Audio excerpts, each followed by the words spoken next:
diya sa Mateo 15. O kang Hesus dihay miduol nga mga parasiyo o ang mga eskriba gikan sa Jerusalem nga nagingon, ngano bang lapason man sa imong mga tinun-an ang kalagdaan nga gikabilin-bilin sa mga katigulangan. Kay ining pangaon dili sila manghunaw sa ilang mga kamot.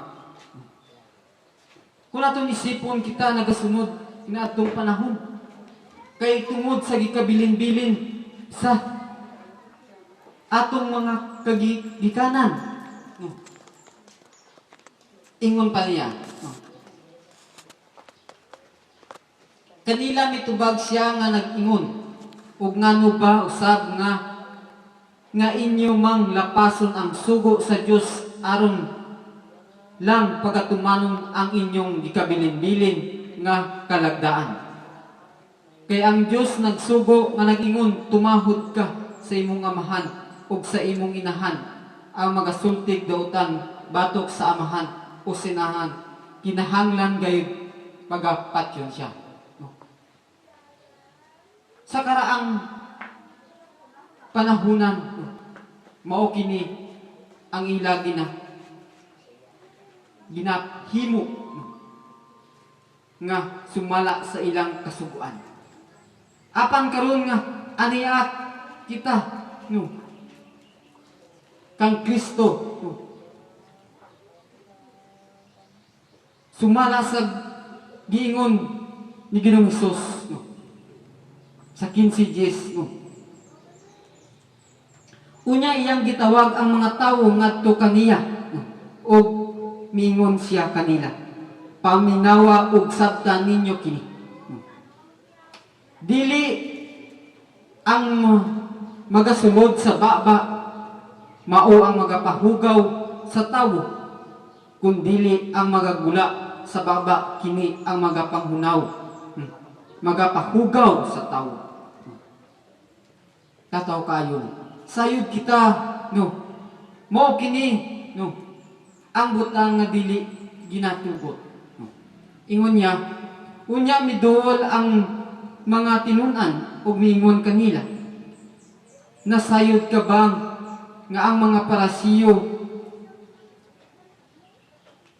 gingil-aran sa ilang pagkadungog sa imong sulti?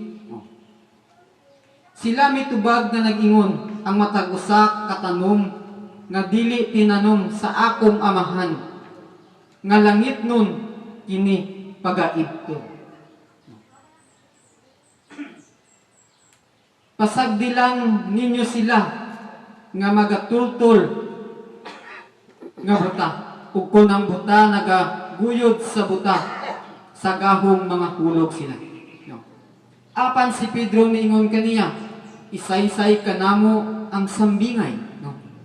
Ug siya mingon kanila, wala ba gihapon usab kamo makasabot?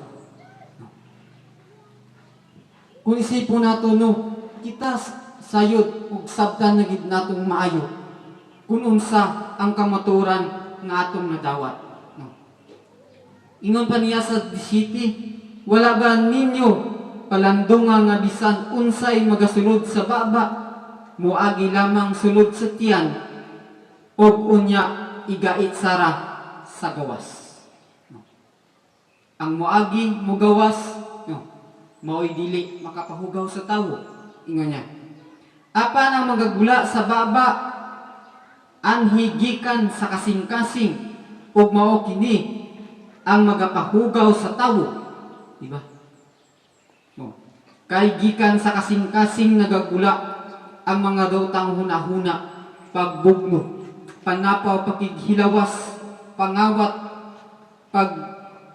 pagsaksig baka, panulti sa pagbuling sa dungog, mao kini ang magapahugaw sa tawo, apan ang pagkaon nga walay pagpanghunaw sa kamot dili makahugaw sa tawo.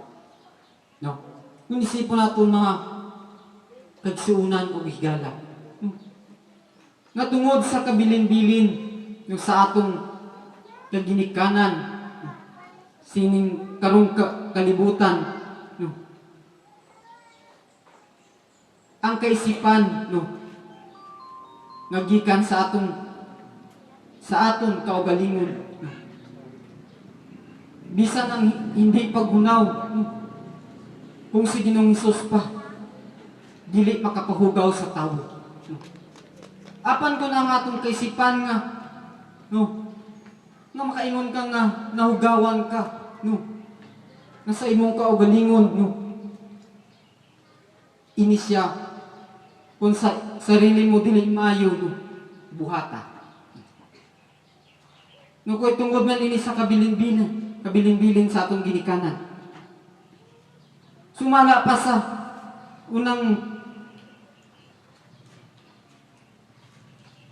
sa Kulusas, no, 3:17, no, ang tanan, no, atong gibasahon, no, ingon niya. Ug bisan sa inyong pagabuhaton sa pulong sa buhata ang tanan. Sa ngalan sa Ginoong Hesus nga magahatag kamo sa mga pasalamat ngadto sa Dios nga mahang pinaagi kaniya, no. Kuno unsa man ang atong mga buhaton no tanan, isanghid naton sa Ginoo nga nagahatag kita pagpasalamat, no, pinaagi kaniya, no, sa ngalan ni Hesus.